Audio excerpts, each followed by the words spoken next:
प्यारे बच्चों, कक्षा 10 यूपी बोर्ड, विषय हिंदी क्लास में आपका स्वागत है। इससे पहले भी आप सूर के पद पढ़ चुके हैं। आज हम आपको आपके 10th बोर्ड के अनुसार सूरदास जी का चौथा पद पढ़ाएंगे। तो उस पद से संबंधित 2 प्रश्न आपसे पूछूंगी बेटा। आप लोग उसको बताने का प्रयास कीजिए। अगर नहीं बता पाते हैं तो मैं उन प्रश्नों के उत्तर आपको बताऊंगी। बेटा, पहला प्रश्न है मेरा कि गायों को चराने के लिए वन में कौन जाता था? इसका उत्तर बताती हूँ आपको। बालक कृष्ण जो थे वह बचपन से ही उन्हें गाय बहुत प्यारी थी और वो गायों को चराने के लिए वन में जाते थे। दूसरा प्रश्न है मेरा बेटा कि श्री कृष्ण के बड़े भाई का क्या नाम था? कृष्ण के बड़े भाई का नाम था बलदाऊ। तो इसमें अब हमने हमारा ये पद लिखा हुआ है। मैं आपको इसको पढ़कर सुनाऊंगी, फिर मैं इसका आपको संदर्भ बताऊंगी और प्रसंग बताऊंगी। पहले थोड़ा सा आपको प्रसंग इसलिए बता रही हूं जिससे कि आपको ये पद बहुत जल्दी समझ में आ जाए। और इसमें किस समय का वर्णन है? प्रसंग में यही आता है कि किस समय का वर्णन। तो बेटा, इसमें उस समय का वर्णन है जब बालक श्री कृष्ण छोटे से हैं। कल हमने जो पद पढ़ाया था उसमें था कि किलकतकान गुटुर बनावत, यही पढ़ाया था बेटा। थोड़े से कृष्ण बड़े हो गए हैं। अब माँ यशोदा और नंद बाबा उन्हें बहुत प्यार करते थे। इतना प्यार करते थे, वो ये नहीं चाहते थे कि बालक कृष्ण उनकी आंखों से इधर उधर हो, ओझल हो, वो ये नहीं चाहते थे। तो बलदाऊ जो थे वो गाय चराने के लिए जाते थे, लेकिन कृष्ण को माता यशोदा नहीं भेजती थी। अब बच्चे तो जिद करते ही हैं। तो श्री कृष्ण जो है वो माता यशोदा से जिद कर रहे हैं। क्या जिद कर रहे हैं? देखिए, इस पद के अंदर मैं अब आपको पद पढ़ा रही हूं, प्रसंग मैंने आपको समझा दिया। मैं अपनी सब गाय चरई हूं, मैं अपनी सब गाय चरई हूं, प्रात होत बल के संग जई हूं, तेरे कहे न रही हूं, ग्वाल बाल गायन के भीतर ने कहू डर नहीं लागत, और आज न सोवो नंद दुहाई, रैन रहंगो जागत। और ग्वाल सब गाय चरई हैं, मैं घर बैठो रही हूं, सूर्य श्याम तुम सोई रहो, अब प्रात जान में दई हूं। बहुत सुंदर वर्णन है इस पद के अंदर बालक श्री कृष्ण का और माता यशोदा का। कि बालक ने हट किया। कृष्ण ने कहा कि माँ, मैं अपनी गायों को चराने के लिए जाऊंगा, मैं अपनी सब गाय चरई हूं। देखिए, गाय भी लिखा है मैंने और गाय भी लिखा। गाय का मतलब होता है गाय। अब मैं पहले इन कठिन शब्दों के अर्थ बताती हूं आपको। बल, ये बल उनके बड़े भाई बलदाऊ थे, उनका नाम है। संग, साथ, जय हो, जाऊंगा।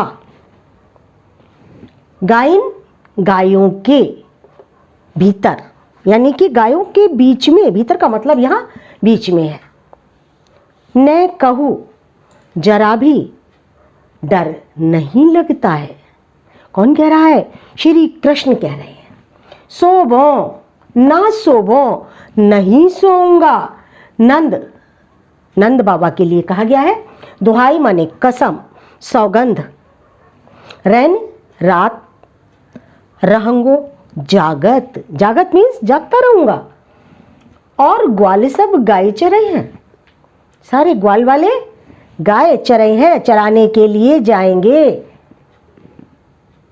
मैं घर बैठो रहूं हूं, क्या मैं घर बैठा ही रहूँगा? ये श्याम लिखा है, ये श्याम प्रश्न के लिए कहा गया है। सोई सो जाओ, प्रातः प्रातःकाल के लिए कहा गया है। मैं जान दई हूँ, मैं जाने दूंगी, ये माता यशोदा कह रही हैं। ये हमने आपको कठिन शब्दों के अर्थ बताए। अब हम आपको पहले इसका संदर्भ समझा रहे हैं। संदर्भ जैसा कि अब तक हम और 3 पदों का आपको समझाते हुए आए हैं, बेटा उसी तरह इस पद का भी, इस पद्यांश का भी संदर्भ लिखा जाएगा। प्रस्तुत पद्यांश हमारी पाठ्य पुस्तक हिंदी काव्य खंड के सूर्य के पद नामक पाठ से लिया गया है। इसके रचयिता या इसके कवि किसके? इस पद्यांश के रचयिता या कवि सूरदास जी हैं। तो ये हुआ बेटा हमारा संदर्भ। अब मैं आपको पूरे पद्यांश का अपने सरल भाषा में भावार्थ बता रही हूँ, जिसे आप भावार्थ भी कह सकते हैं, व्याख्या भी कह सकते हैं और अर्थ भी कह सकते हैं। तो देखिए अब हम इसका आपको अर्थ बताते हैं। सूरदास जी कहते हैं कि कृष्ण माता यशोदा से कह रहे हैं कि मैं अपनी सब गाय चराई हूं। अरे माँ, मैं अपनी गायों को स्वयं ही चराने जाऊंगा। प्रात होत बल के संग जइयो। और अरे माँ तू सुन ले, मैं प्रातःकाल होती ही अपने बलदाऊ भैया के साथ गाय चराने के लिए अवश्य जाऊंगा। तेरे कहे न रहे हो, चाहे तू मुझे कितना भी रोकेगी, लेकिन मैं तेरे कहने से रुकूंगा नहीं। ग्वाल बाल गायन के भीतर ने कहूं डर नहीं लागत। कहने लगे अरे माँ, तू मुझे डर की वजह से ही तो नहीं भेजती है कि कहीं मेरा बालक छोटा है, ग्वाल वालों के संग जाए, गायों को चराने के लिए जाए, कहीं थक ना जाए, कहीं परेशान ना हो जाए, कहीं इधर उधर खो ना जाए। क्योंकि माता यशोदा और नंद बाबा कृष्ण के लिए बहुत ही प्यार करते थे। तो कहने लगे ग्वाल बाल गायन के भीतर, अरे मैया तू डरती है मुझे उनके साथ जाने के लिए भेजने से डरती है, लेकिन मुझे ग्वाल बाल और गायों के अंदर उनके बीच में जरा भी डर नहीं लगता है और मैं गायों को चराने के लिए जरूर जाऊंगा। और ग्वाल सब गाय चरे हो। अरे माँ ये बता, सारे ग्वाले भी तो गाय चराने को जाते हैं, तो सारे ग्वाले गाय चराने के लिए जाएं, मैं घर बैठो रही हूँ, क्या मैं घर में ही बैठा रहूंगा? नहीं माँ, मैं तो गाय चराने के लिए जरूर जाऊंगा। बाल हट कर रही है माँ से अपनी वो। सूर्य श्याम तुम सोई रहे हो, अब प्रात जान में दए हो। बालक की ऐसी बातों को सुनकर, बाल हट को सुनकर माता यशोदा बड़े गौर से उनकी बातें सुन रही थी और सुनते सुनते बोली, आज न, सॉरी बेटा ये एक लाइन रह गई, आज न सोवो नंद दुहाई रैन रहंगो जागत। कहने लगी अरे माँ एक ध्यान रख, अगर तू मुझे आज जब तक ये नहीं कहेगी कि हाँ प्रातःकाल मैं गाय चराने जाने दूंगी, तब तक मैं सोऊंगा नहीं। नंद दुहाई, और नंद बाबा की सौगंध खा रहा हूं कि मैं पूरी रात जागता रहूंगा। क्या सारे ग्वाल वाल गाय चराने जाते हैं, क्या मैं घर में ही बैठा रहूंगा? नहीं। क्यों? क्योंकि मुझे ग्वालों के साथ, गायों के साथ उनको चराने जाने में जरा भी डर नहीं लगता है। सूर्य श्याम तुम सोई रहे हो। माता यशोदा सुन सुनकर बातें हार कर बोली कि सूर्य श्याम तुम सोई रहे हो। अरे श्याम, अरे कृष्ण, अब तो तुम सो जाओ और मैं प्रातःकाल तुम्हें गाय चराने के लिए अवश्य ही जाने दूंगी। तो बेटा ये पूरे पद्यांश का अर्थ मैंने आपको अपनी सरल भाषा में समझाया। बेटे अगर आपको मेरी वीडियो पसंद आती हैं तो वीडियो को लाइक ज़रूर करें, अपने मित्रों के साथ मेरी वीडियो को शेयर करें, चैनल को सब्सक्राइब ज़रूर करें और बेल आइकन का बटन ज़रूर दबाएं बेटा। तो आप इतना पढ़िए, उसके बाद मैं आपको अब इस पद्यांश पर आधारित प्रश्न उत्तर समझाऊंगी। प्यारे बच्चों, हम आपको समझा रहे थे, संदर्भ प्रसंग समझा दिया था। अब हम पद्यांश पर आधारित प्रश्नोत्तर आपको समझा रहे थे, जो आपको इस पद्यांश के अंदर से बोर्ड में 3 प्रश्न आते हैं। तो पहला प्रश्न आपका है कि प्रस्तुत पद्यांश के पाठ का नाम व कवि का नाम लिखिए। कवि या रचयिता, ये एक ही बात होती है। तो आप लिख देंगे प्रस्तुत पाठ का नाम क्या है बेटा? पाठ का नाम है सूर के पद। और कवि का नाम क्या है बेटा? कवि का नाम है सूरदास जी। पाठ का नाम सूर के पद।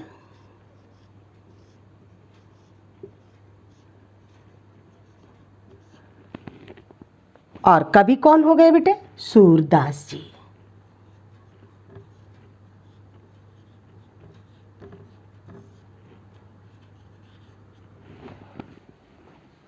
तो ये आपका प्रश्न जो था संदर्भ के अंतर्गत निकल आया।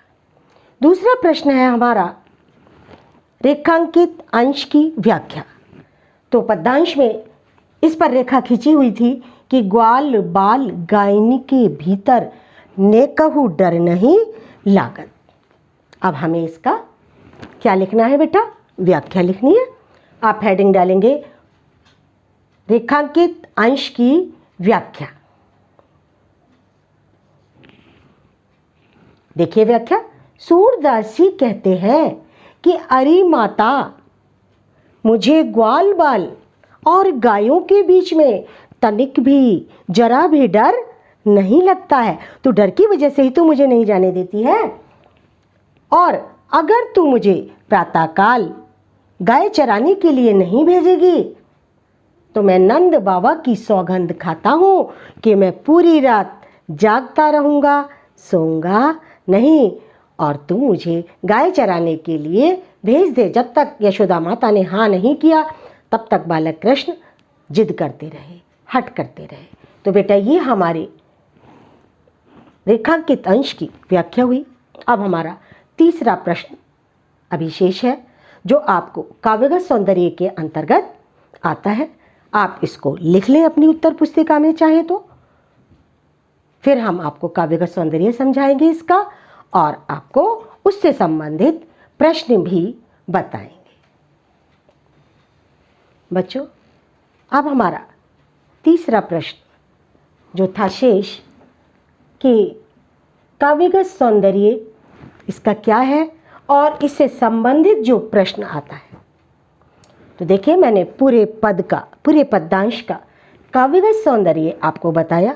इसमें किस भाषा का प्रयोग हुआ है बेटा? इसमें सरस और सुबोध ब्रज भाषा का प्रयोग हुआ है।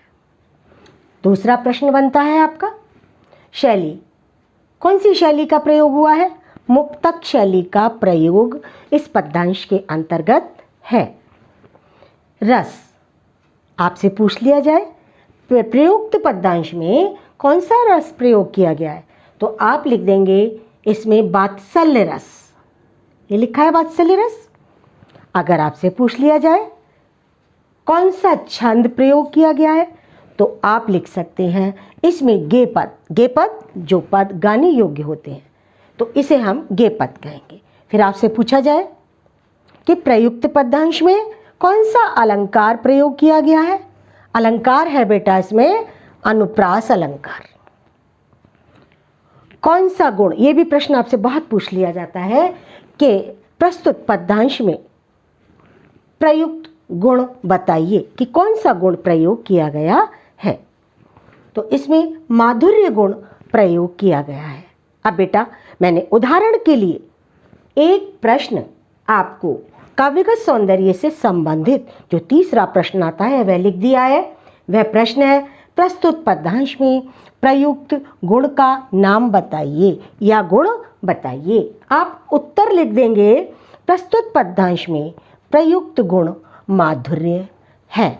तो बेटा हमारे पूरे पद्यांश की व्याख्या, संदर्भ, प्रसंग और काव्यगत सौंदर्य और पाठ पर आधारित प्रश्नोत्तर ये हमने आपको पूरे समझा दिए। आपको समझ में भी आ रहे होंगे। तो बेटा अगर आपको मेरी वीडियो पसंद आती है तो आप वीडियो को लाइक करें, अपने मित्रों को शेयर भी करें और चैनल को सब्सक्राइब ज़रूर करें और बेल आइकन का बटन भी दबाएं। धन्यवाद बेटा और प्यार भरा नमस्कार।